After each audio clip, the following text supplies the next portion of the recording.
अच्छा बाबूजी, हम गायक कलाकार सुरेंद्र यादव उर्फ बच्चा लाल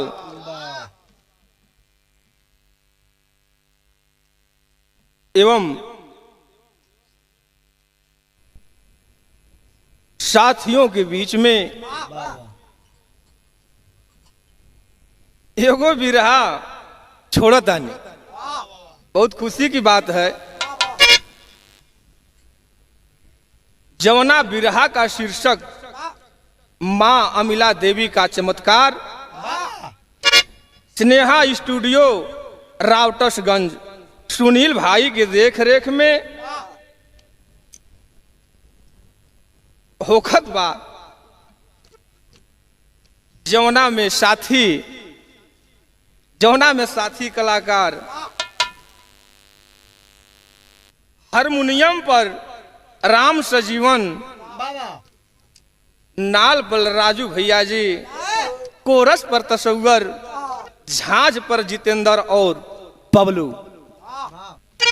बहुत खुशी की बात है, आज हमारे इस महफिल में माननीय श्री श्याम नारायण कवि जी उपस्थित हैं। बोदलपुर की धरती से आवा मास्टर साहब मिजाज बना के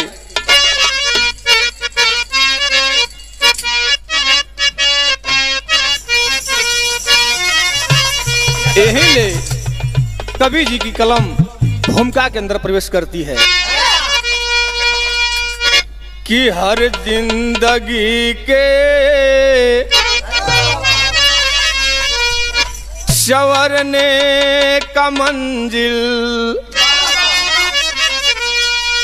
हर मन के अपने निगाहों से होता। कोई पाता मंजिल, कोई जग में भटके, कोई छल कि दरिया में खा जाता गोता। देवी देवता भी मानो के पतवार हैं।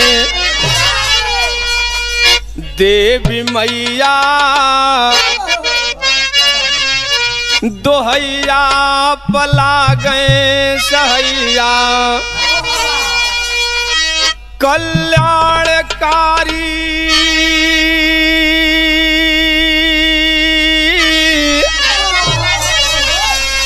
स्वयं दुख निहारी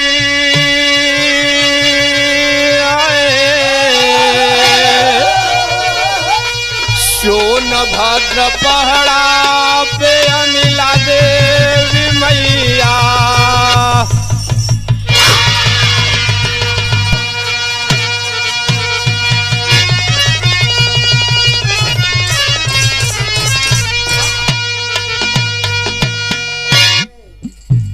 इसी सोनभद्र के अंदर रावटसगंज से लगभग 30 या 32 किलोमीटर के दूरी पर रामगढ़ मार्केट है।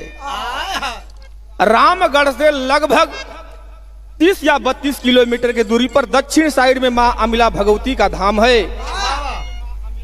इस बिरहा के अंदर आप लोगों को सुनने को मिलेगा कि माई के नाम अमिला कब पड़ल, कैसे पड़ल, कौने रूप में कहाँ रहले, कौने सन में कहां से अइले।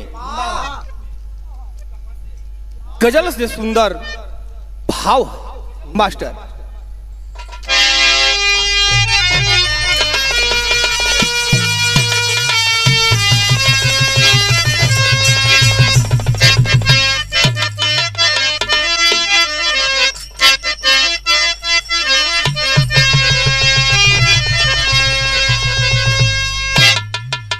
प्रभु आपके लीला से संसार घिरा होता।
संत ढूंढे मंदिर, परिजन को पीड़ा होता।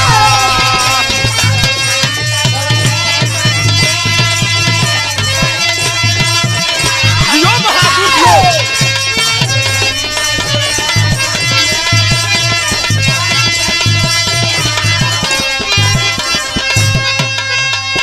जो सच्चे साधु होते हैं बाबूजी, वो जनहित कल्याण के लिए काम करते हैं। कोई अच्छा मंदिर ढूंढते हैं, पूजा पाठ करते हैं कि जनता का दुख कट जाए। लेकिन यहाँ ले कहानी मिलती है बाबूजी। आया मास्टर।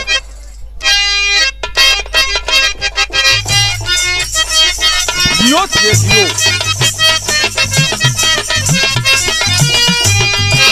इस जनजीवन के लिए, इस जनजीवन के लिए दर दर भटकता है। किसी मंदिर से कभी दुख किसी का कटता है।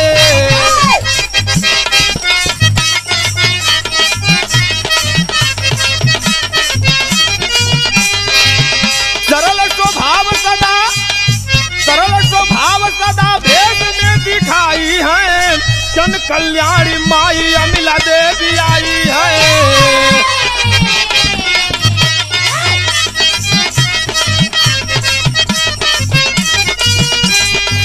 जिला सोनभद्र में, जिला सोनभद्र में पहाड़ चुनी उड़ियानी, बूढ़ी नार मिलन सार बोले मृदवानी।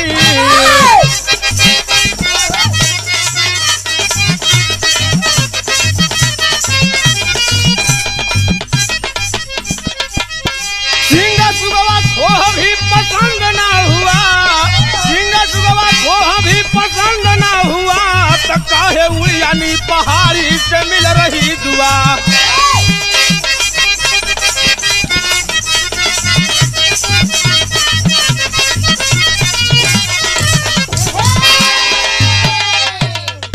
बाबूजी थोड़ा सा आप लोग कहानी के समझ लें। इसी उड़ियानी पहाड़ी पर जहां आज मंदिर आप लोगों को दिखाई देता है, मंदिर से पूरब साइड में लगभग 3 किलोमीटर के दूरी पर पूरब साइड में उड़ियानी पहाड़ी बताई जाती है। वही माँ बुढ़िया के रूप में आती हैं। आज भी कायम नीम का वृक्ष बहुत आलीशान पड़ा हुआ है। एक मंदिर भी उपस्थित है वहां। बुढ़िया के रूप में आती है, लेकिन आगे भैल का मास्टर एक गीत लग गई।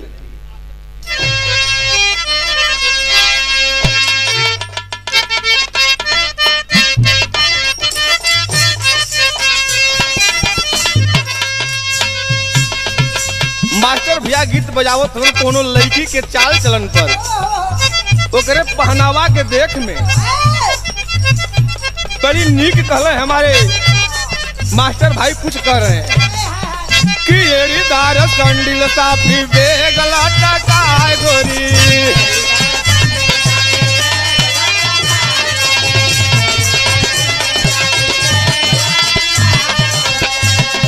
और काहे जान ले तबालू कमर लटकाय गोरी, एड़ीदार संडिल साफी बेगला टकाय गोरी।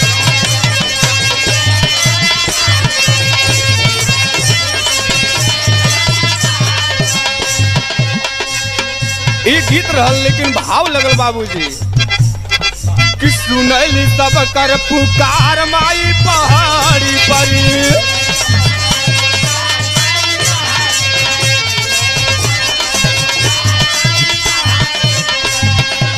देखा पाई चमत्कार माई पहाड़ी पर, सुनैली सब कर पुकार माई पहाड़ी पर।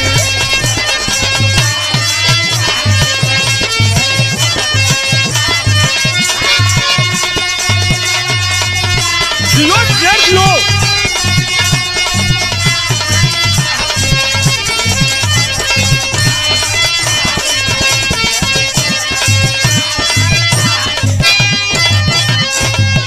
कह पूछला पर बंगाल से तैली,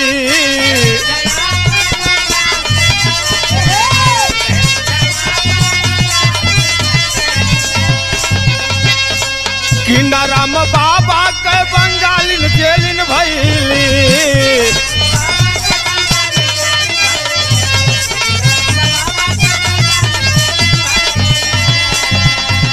अरे बन गई हमरो विचार यही पहाड़ी पर सुनैली सब कर पुकार माई पहाड़ी पर।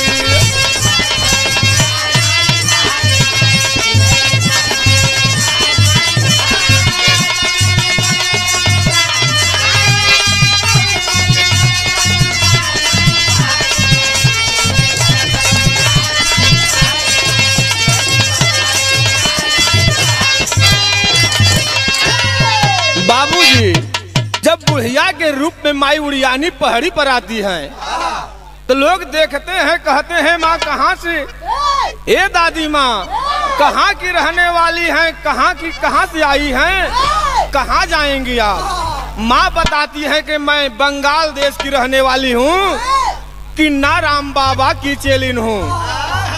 मैं अपना योग साधना पूरा करने के लिए इसी पहाड़ी पर आ गई हूँ। मैं सोच रही हूँ कि अपना जीवन परवरिश यहीं पर कर लूं। यही बात है मास्टर, आगे का मिलल गीत लग गई।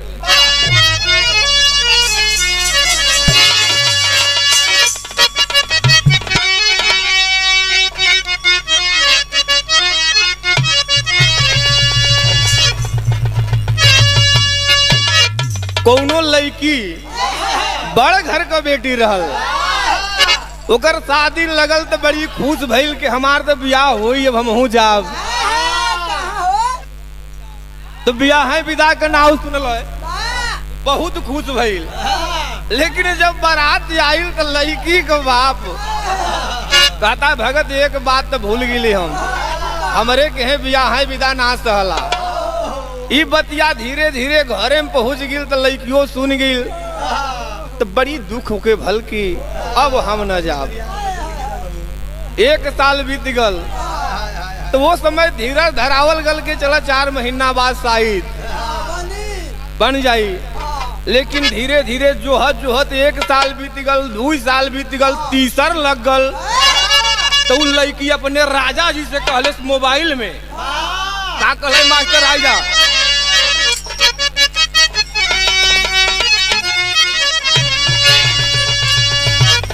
बीतल 1 सालिया,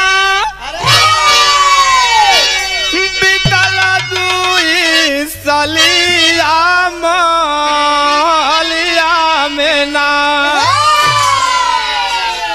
अवया माता नहीं निफलिया, मालिया में ना।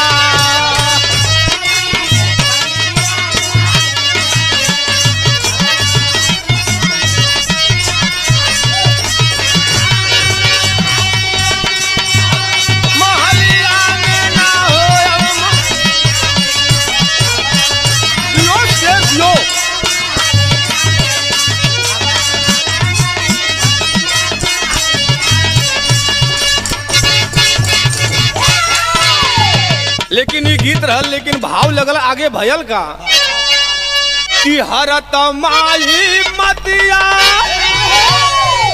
बोलता गिना बतिया मतिया से ना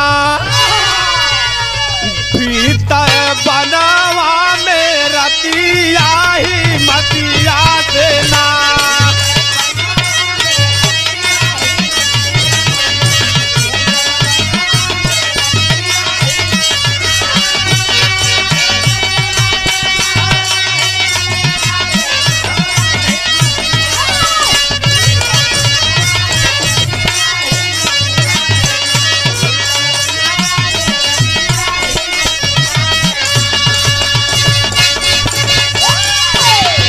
हर एक बीमारी का इलाज माई भैली,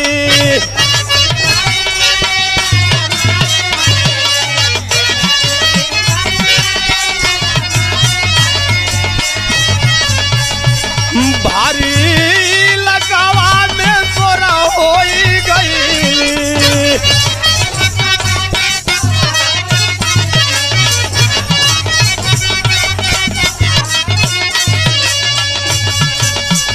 जगह का लोग टाइम एक सतिया ही मतिया से ना बीते बनावा में रतिया ही मतिया से ना। हे बाबूजी, माई बुढ़िया के रूप में आई रहली। भैया पूछें कि दादी माँ कहाँ से आई हैं, कहाँ की रहने वाली हैं। लेकिन एक चमत्कार और माई देखौली कि टाइम एक कई रहे 10 बजे कोई से मिल जाए सिंगा सुगवा खोह में, कोई से उड़ियानी पहाड़ी 10 बजे, सजीवन भैया से हमारे मिल जाए 10 बजे अपने चट्टी पे भैया चतरा चट्टी पर, भैया से हमारे मिल जाए धर्मल बन्ना पर। लेकिन जब लोग सांझी के चक्करिया गाय में जुटे तो कहें कि हमसे दादी माँ आज पहाड़िया पर 10 बजे मिलल रहली, तो कोई कहता कि हम से तो सिंगा खोह में 10 बजे मिलल रहली, तो कोई कहे नदी जो बा आज धाम के पहले नदी होले उ सुगवा खोह बोलला, कोई कहे 10 बजे हमसे मायू खोहवा मिलल रहली। तो कुछ लोग कह रहे हैं कि कोई साधारण मानव नहीं है, लगता है कि कोई आदि शक्ति है। कुछ लोगन के कपारे में दर्द हो तो कहे हे दादी माँ हमारे सर में बड़ी तेज दर्द बा, माई माटी उठाई के फेंक दें तो सर का दर्द खत्म हो जाए।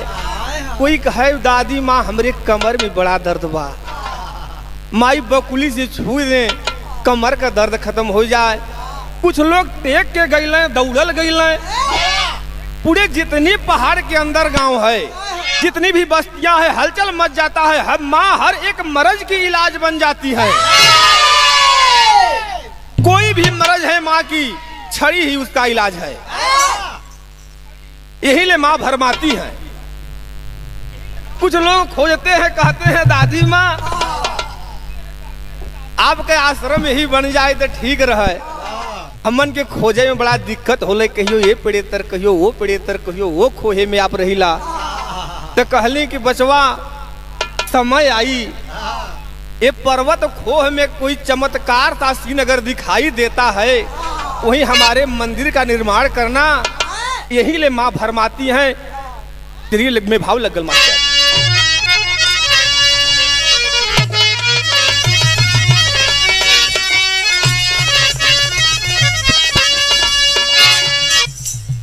कि हाय राम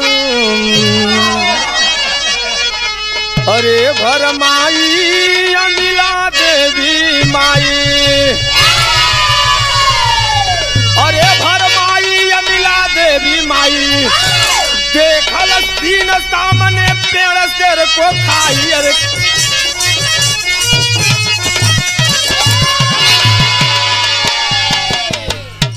भरमाई अमिला देवी माई, देखल सीन सामने पेड़ शेर को खाई। अगर बात होती कि शेर पेड़ को खा गया, लेकिन शेर पेड़ कभी नहीं खाता है, लेकिन छोट मोट पेड़ तो शेर गुस्साई तो झमोटी दे। लेकिन यहाँ भरमाई अमिला देवी माई, देखल सीन सामने पेड़ शेर को खाई। एक पतला सा पेड़ है, उसी में शेर समा जा रहा है। कुछ देरी के बाद निकलता है, गर्जना शुरू कर देता है। कुछ लोग देखते हैं, कहते हैं यार गजब सी सीन है, अगर इस शेरवा आवला तो जाला कह रही पेड़वे में घुसुर जाला, अगर मोटहन पेड़ हो तो माला खोड़ हो तो में घुसुर गजल, लेकिन बहुत पतील सा पेड़ है, उसी में शेर समा जा रहा है। कुछ देरी के बाद शेर निकलता है, फिर गर्जना शुरू करता है। माँ का घोंसला लोगों से, माँ का घोंसला लोगों से मंदिर वहीं बनाइएगा जहां कहीं भी पर्वत खोह में चमत्कार को पाइएगा। जब सीन देखा लोगों ने तो मन की गगरी छलक गई, जब इससे अच्छा धाम कहां मंदिर की जगह झलक गई। पुरनकी बतिया कुछ लोगन के याद हो गई कि दादी माँ बतौले रहली कि कोनो चमत्कार अगर पर्वत खोह में दिखाई देता है वही हमारे मंदिर का निर्माण कर देना। ये बात याद हो गई कि बात तो बीत गई कुछ दिन भाई, लेकिन चमत्कार तो यही भाई कि पेड़े में शेर समाया जाता है अब फिर निकल आता है। तब मंदिर का निर्माण यहाँ करे के चाहे गीत लग गिल मास्टर आगे भयल का।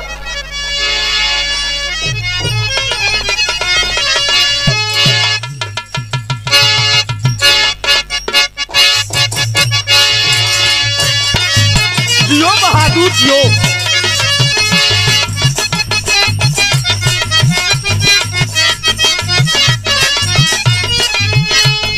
कौनो लड़की के देख के बाबा नियर आदमी कुछ कहले बा। हाँ हाँ कि ये हो या न बेलिया तोहर कोई छवा में भेलिया तनी मंगनिया दे दाना, तनी मंगनिया दे दाना, हमके जाना दिन पुरानिया हो मंगनिया दे दाना।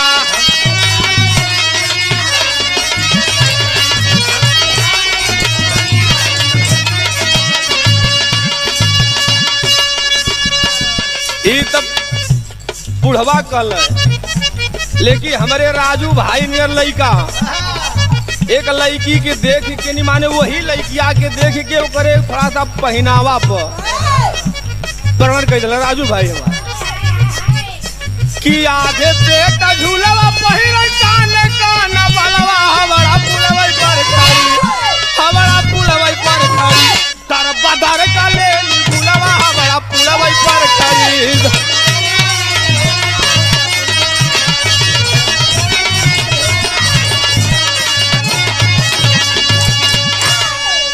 ये गीत रहा लेकिन आगे भयल का कि झारिया चकारिया गड़ाव गाँव वाले लोग आवे लगल ना, वो आवे लगल ना, बनता वो झसो खपेगा लोग चढ़ावे लगल ना।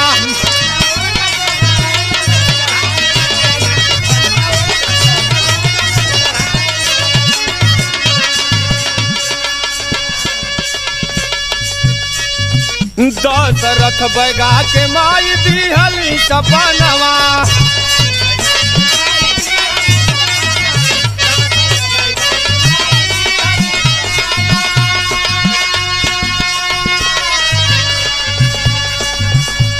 कई के खोदाई लेला मंदिर बहुत धनवा।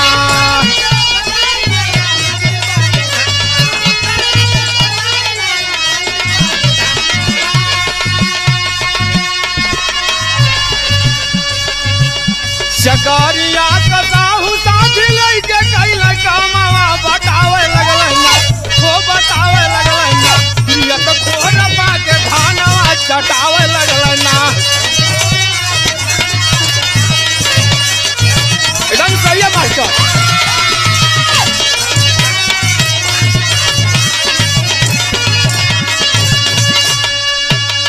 और बाबूजी दशरथ बैगा को मां स्वप्न देती है, चकरिया के रहने वाले हैं, अभी आज भी माँ का पूजा करते हैं उनका नाती।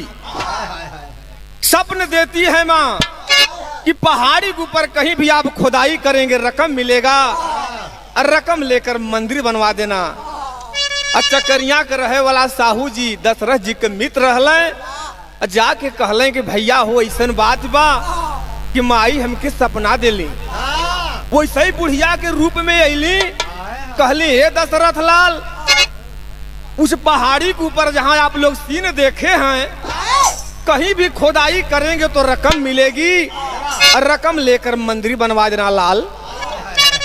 दोनों मित्र जाते हैं बाबूजी, जहां खोदें तहीं पैसा मिले, दोनों लोग बोरा में भर ले लेके घरे आ गई और साहू जी की नीयत बिगड़ गई।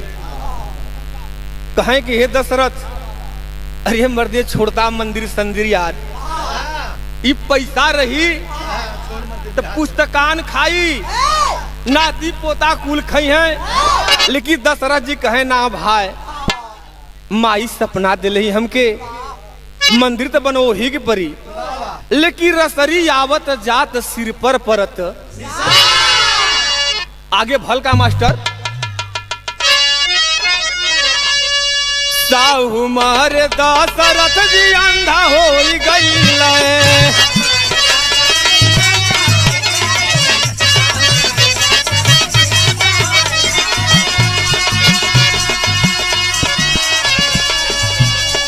नाऊ देख हजाम बड़ा धाधा हो गई।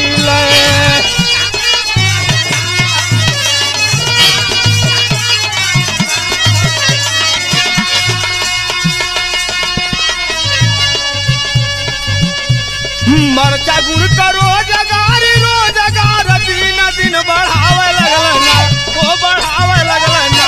रात धामवा पठारी बितावे लगलना।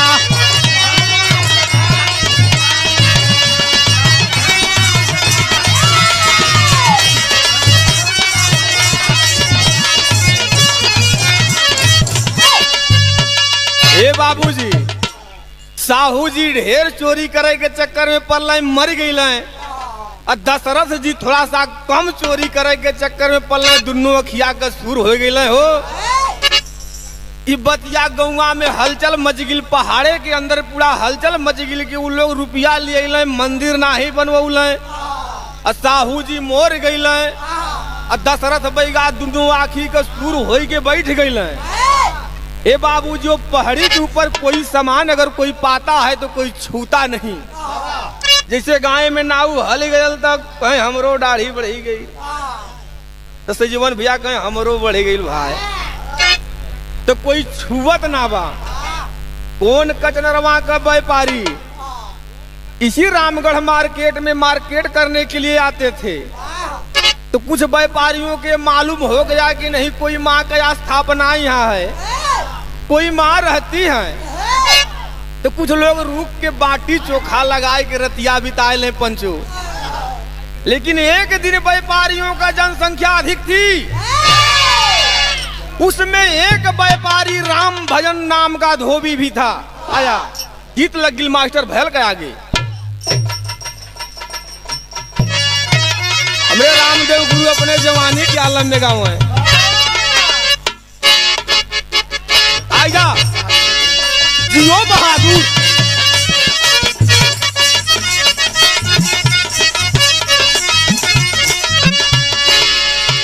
कि गजब हरक्के,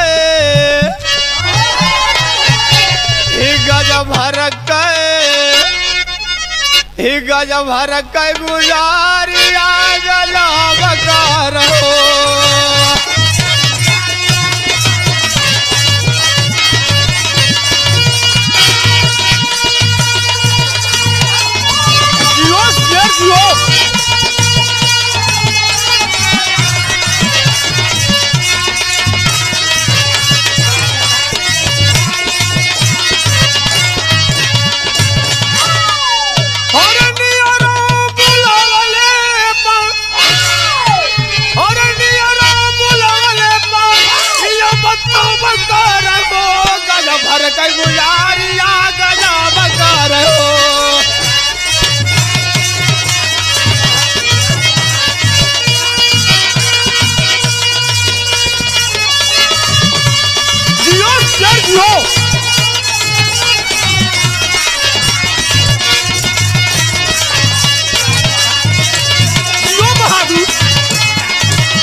आगे भल का बाबूजी कि एक दिन बतिया, एक दिन बतिया से बातिया करा लगल हो।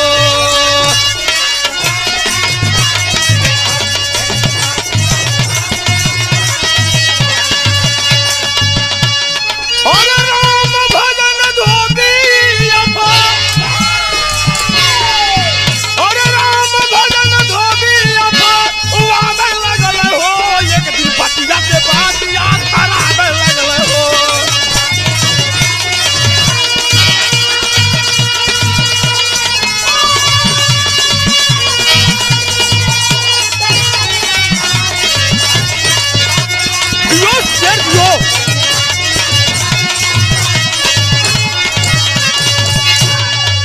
धोबी के शेरवा ले गई उठाई, अरे कई टुकड़ा में फाड़ दिहल बन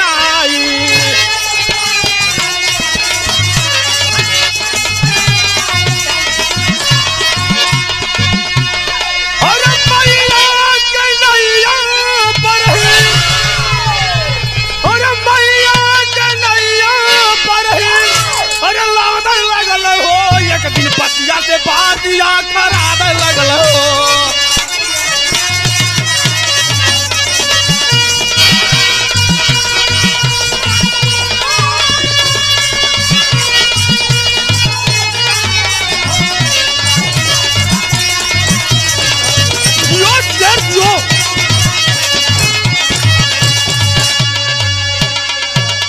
हे बाबूजी, कौन कचनरवा का व्यापारी रामगढ़ मार्केट में बाजार करने के लिए आते थे, तब माई के धमवा पर जहां आज मंदिर आलीशान दिखाई देता, तो रूख की किनी बाटी चोखा लगा के रतिया बिता ले पंचो।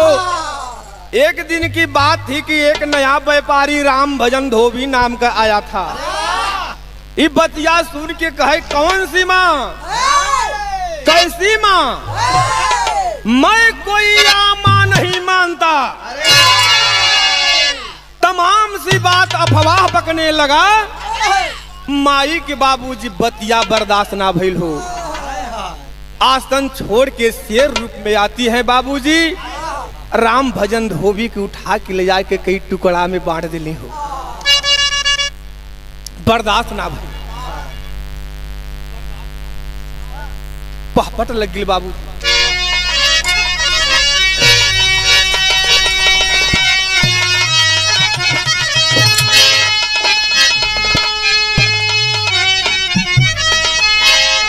एक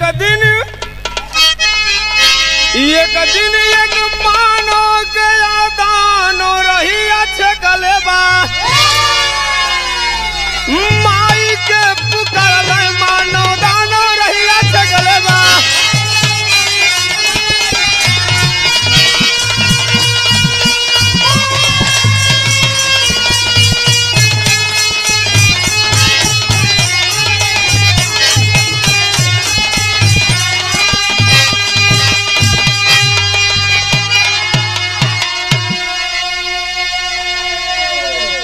अली तुरंत से रूप में दानो मार गिरावली हो, मंदिर के दक्षिण साइड माई दानो अंश के बैठावली हो।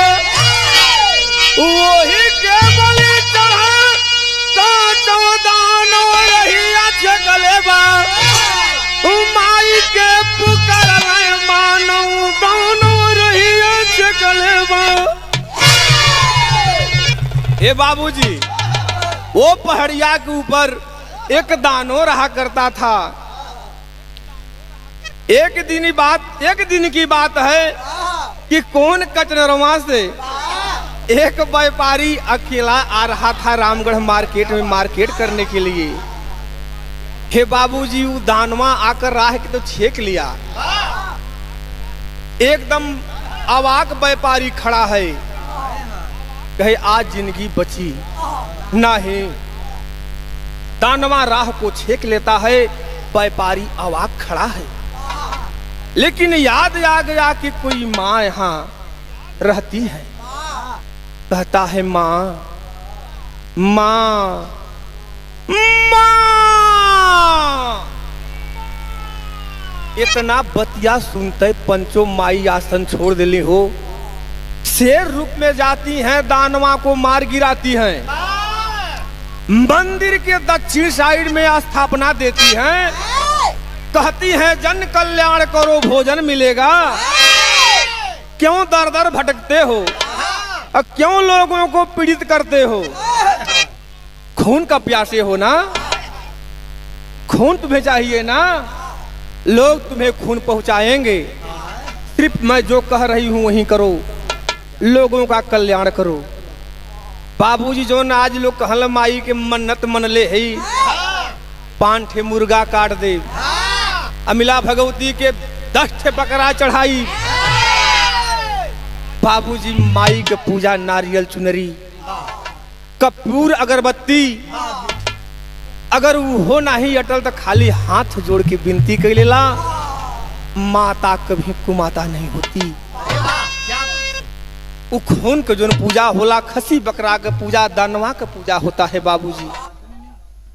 तो यहाँ थोड़ा सा मास्टर बिहारी वाई लग गई, अरे राम राम राम राम राम राम, अरे राम राम पार्वती, साज पर सरस्वती सवार, कहल त करबू आपन लेकिन बरजल बात माना हमार।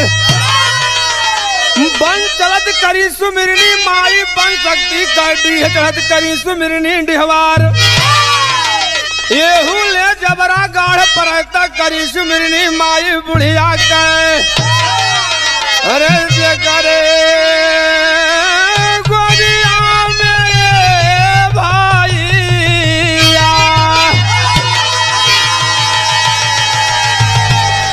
भाया लवा बालाया वो।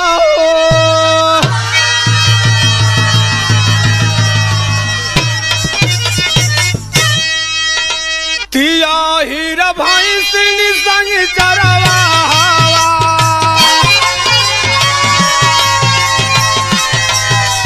छोड़ के भागे हैं सरगुजावा। अरे जब महारानी आईली भाई दिन में, अधाई लय सिंगा सुगवा वाला हो। अरे जीविका जाए लगल हे भाईया, भाई सियन का हो गईली हो।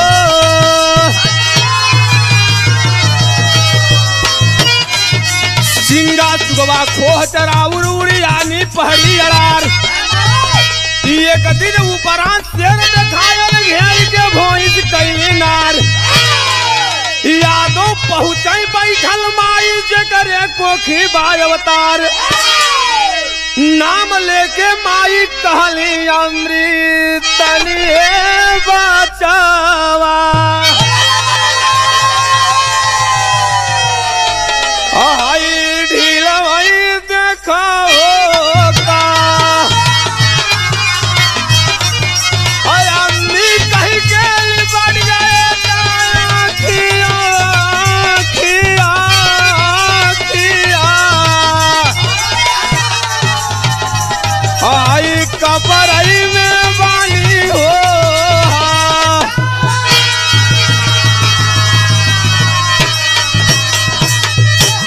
थोड़ा सा बाबूजी आप लोग कहानी को समझ लीजिए। जौने अहिरे के नी, जौने अहिर के नी 100 ठे गाय 50 ठे भैंस हो गई, तो वो अहिर कहे पूरा इलक वही हमारा, हमें दूसर कुछो चाही वाही नहीं। अब हमार पूरा इलाका है, बहुत संपत्ति हमरे के भाई। पहले गायन भैंसिन में भगवती के बड़ी बरियार डेरा पर है, लेहड़ के लेहड़ साफ हो जाए। असमों के सन में भैया आप लोग भी देखला कि माने भगवती के छत्र छाया पशुन के ऊपर बड़ी बरियार आई गिर रहल। तो अमृत नाम के सरगुजा में एक यादव जी रहल, 100 ठे भैंस रहले। जब भगवती के डेरा पर गयल तो कहीं तो मर्दी हमारे कुल संपत्ति नाश हो जाई।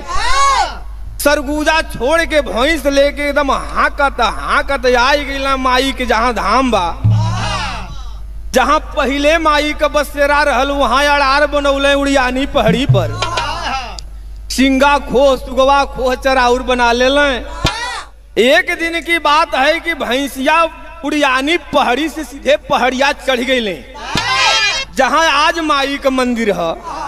वो जब पहाड़ी पे गईली तो देखली कि शेर वहां गुरजत बा। अब देख के नार देवे शुरू कर दिली। जंगली जानवर देखने पर गाय चाहे भैंस चिल्लाए शुरू कर दिली, घेर के चिल्लाए शुरू कैली। यादव जी अपनी अड़ारी से उड़ियानी पहाड़ी से सुन ले, कहे हमार भैंसिया कहे चिल्लाती भाई। ये बाबूजी दौड़ के पहाड़िया चढ़ गए हो। वहां गए तो देखत हो कि भैंसियन के देखे में बाघ लौके। यादव जी के देखे में उनकर माई जवन जन्म देले रहली, वही रूप में दादी माँ दिखाई दे रही है। कहती है बचवा, हे अमृत लाल, अरे लाल छोड़ के भाग गिले बाबू, तुके खोजत खोजत हम तो यहाँ आ गेली। तनी लाल देखता हमरे कपड़ा में काट ढील नियर काटत हो बेटवा। हे बाबूजी अमृत अम्मी कह के जाके गरे में गरे मिला के लपट गई हो। जब सर से बाल को हटाते हैं बाबूजी, हजारों आंख दिखाई पड़ती है। अवाक होकर खड़े हो गए, लेकिन माँ यहां क्या कर रही है?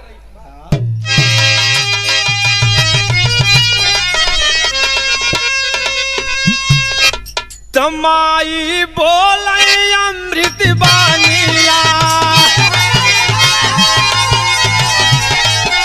हे अमृत अमृत संग लक्ष्मी निया, अरे पिया पियावा दूधवा बचावा, अभय डरियई होनी,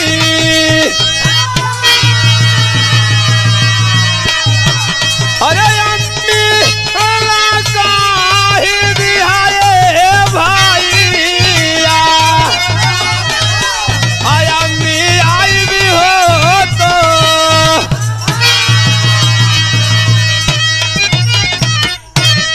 माई जब आवाज हो के ठड़ा हो गए यादव जी, तो माई कहले हे लाल हे अमृत, हमरे डरन छोड़ के नहीं, हमसे भगला सरगुजा छोड़ के, अरे तू जहां जावा वहां हम हई। इतनी आंख हमारे खोपड़ी के अंदर है कि जहां भी आप जाएंगे जन्मभूमि पर वहां मैं उपस्थित हूं। लेकिन हमारे शरण में आ गए हो तो तुम्हार भौंस अब मोरी हैं नहीं, लेकिन उड़ियानी पहाड़ी छोड़ के नहीं, जहां आज मंदिरवा हम माई वही इशारा कैली कि यही ठिना तू अपन अड़ार रखला।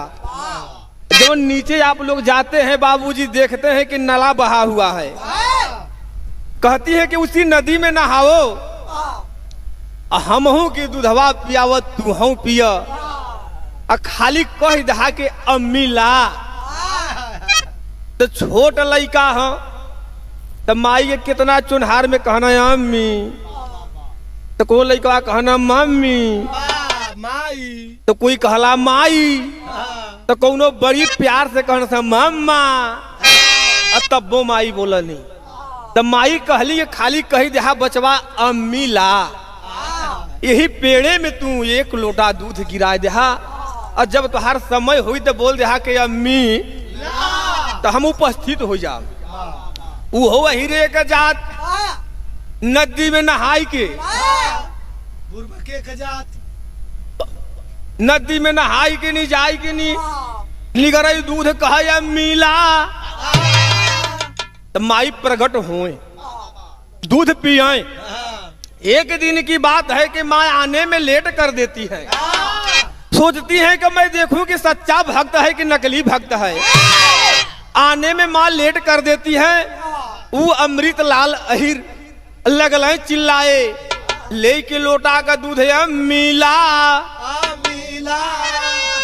मिला।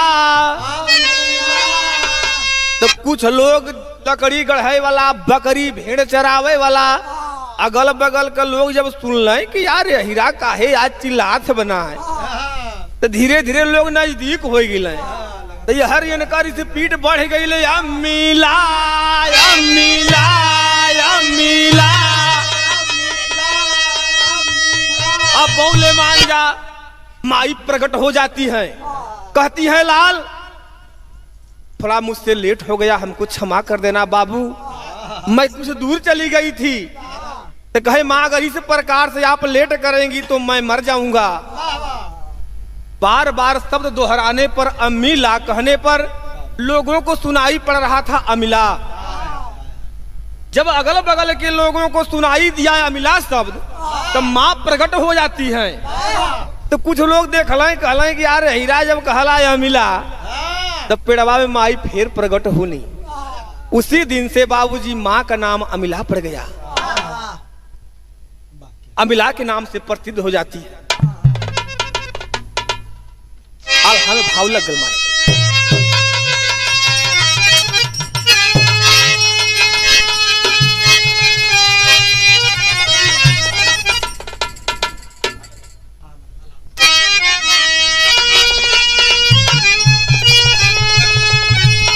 और जवन जंगला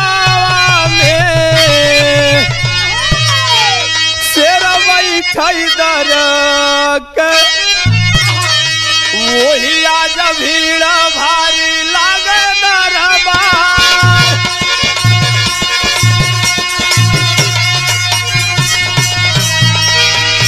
साधु सन्यासी ओझा शोखन करेली रेला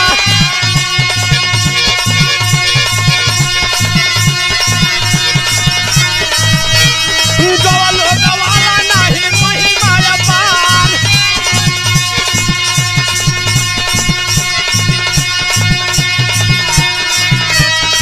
झरिया चकरिया गढ़ाव गाँव मिली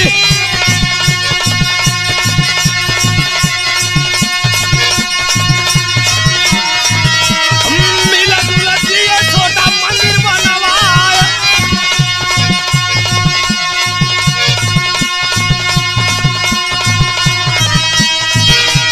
मिलत बरकत भारी चर्चा होई गईल।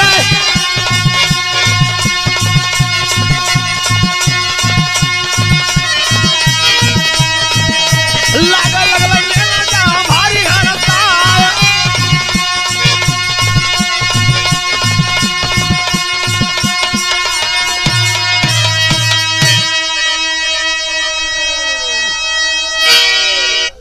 हे बाबूजी, जौने जंगल में भालू का शेरन का भीड़ रहल, लोग जाए में डराए कहीं कहीं शेर न खाए जाए, कहीं दानवा न खाए जाए, लेकिन माँ सबको रफा दफा कर दी।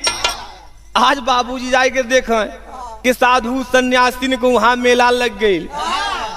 मार लोग पूजा पाठ करे जात हम लाइन लगल है, कौनो येर शेर आल भाल नाही रह गई। माता की छत्र छाया बनी हुई है। आगे ये मास्टर।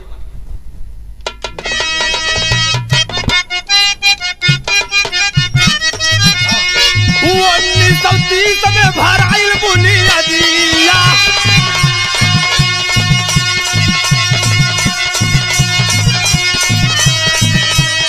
1930 में भराइल बुनियादिया।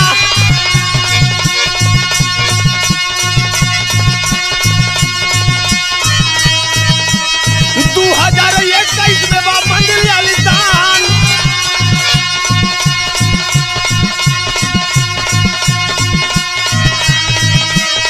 चढ़ावल पैसावा से सजेला मंदिरावा।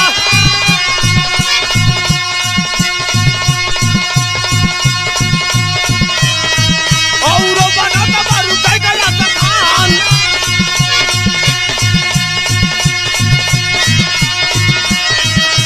अरे कोई कैले पानी, कोई आँख लगावले। माई का ममता दया का बरसात देखा।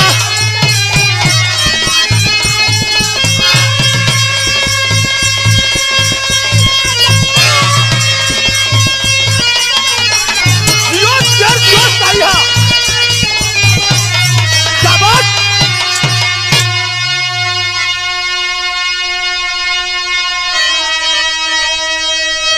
हे बाबूजी, 1930 में माँ का मंदिर का बुनियाद भराई गई। 2021 में आप लोग जाकर देखिए, बहुत विशाल मंदिर बन चुका है। आलीशान बंगला बन गया। जो पैसा चढ़ाया जाता है दान पेटी में डाला जाता है। इकट्ठा होने के बाद बाबूजी रुकई के धर्मशाला बनत हो। आज तमाम सा मंदिर बन गल। कोई मन्नत मनल माई पूरा कैली, आंख लगवा देली। कोई पानी का व्यवस्था कर दिल। कोई मन्नत मनल माई पूरा कैली तो मुकुट लगवा दिल। कोई गेट लगवा दिल, कोई घंटा बनवा दिल। माई का ममता अपार बरसत सोनांचल की धरती पर बाबूजी।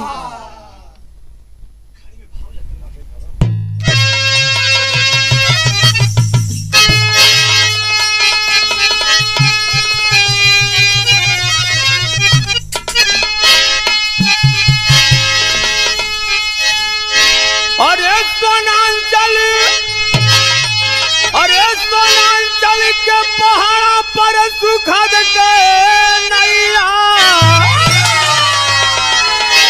परवा करे आगे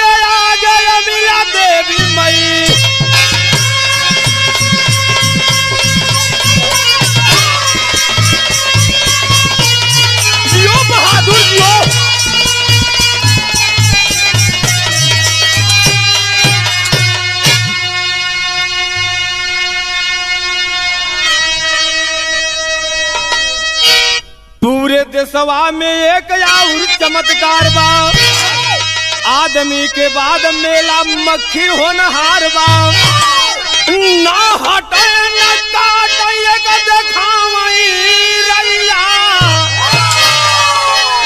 परवा करैया के आगे मिला देवी मई।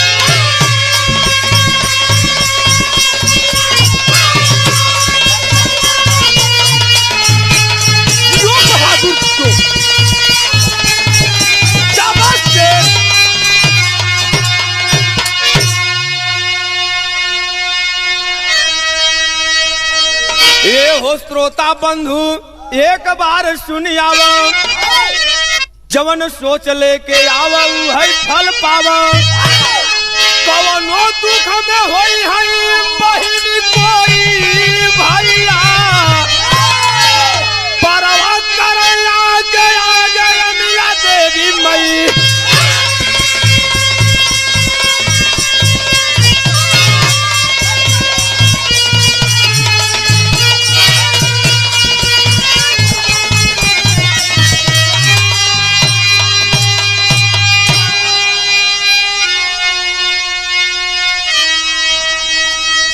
बाबूजी इसी सोनांचल की धरती पर मां अमिला भगवती का धाम बन गया। कुछ लोग मन्नत मानते हैं पूरा होती है, तो बाबू जीवनों कोनो दुख में कोई भैया बहन होई एकदम बरसत है आशीर्वाद, खाली जाए के ले ले। आप लोगों से निवेदन है, जो श्रोता बंधु हमारे भाई एवं बहन इस गाना को सुने अब मां तक पहुंचे।